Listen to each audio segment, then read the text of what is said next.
3-Minute Egg's coverage of the visual arts is supported by Wet Paint, sponsoring the workshop Surfaces 101, Preparing and Preserving Paper, Canvas, and Panels with Dan Brueggemann and Meg Busey, Friday, February 26 at Macalester College.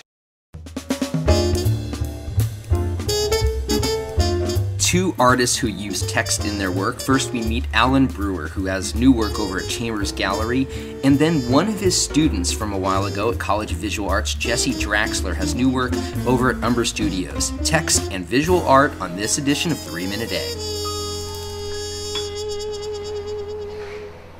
I guess what began the text integration into my images was a class I started teaching at MCAD. Called the Illustrated Notebook, where the students were required to create images based on found books that I handed out in class. So they had to take concepts that I gave them and mix them with the context of their book. So I was inspired by that project to integrate text into my own work and see where that would take me. The initial inspiration was searching for images that were from the mid-70s, from when I was a kid, that inspired or triggered certain memories from that pivotal time in my life. So I searched and searched and searched. I went to estate sales, found old magazines and books to find objects, or rather images that inspired or triggered those memories in me. I drew the images, and then for the colored pencil drawings, this is a criteria. I would have to find a word on that photograph somewhere that both satisfied the image and also my memory. So it's a duality. It's a double meaning or triple meaning in some cases. A lot of the images are slightly disturbing, but to me they tell the story of a young person kind of like figuring these big ideas out for the first time. And that's kind of the crux of this entire show, is like mini epiphanies. Me and Ben Kucera, he's the one that sent me the words every day.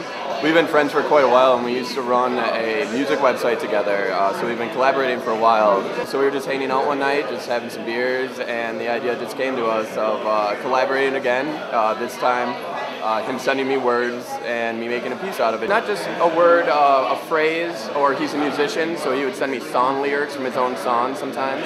And he would send it through any media, be it like a Facebook message, an email, a text message, you know, just randomly throughout the day, and then I would have to make that piece, you know, that day, every day. My own work is mainly black and white photography from 60s and 70s, juxtaposed with very harsh, straight-lined, geometric shapes. This work, there's a lot of actual color photography from old magazines or completely different styles that I would never do in my normal work, but this allowed me to explore and play with materials and stuff like that, so there is quite a difference.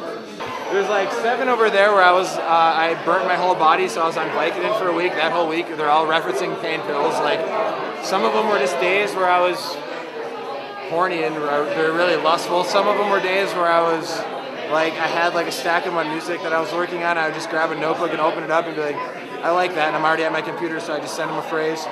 Some of them are inside jokes that we have with each other. Some of them are stuff that like only our group of friends will get.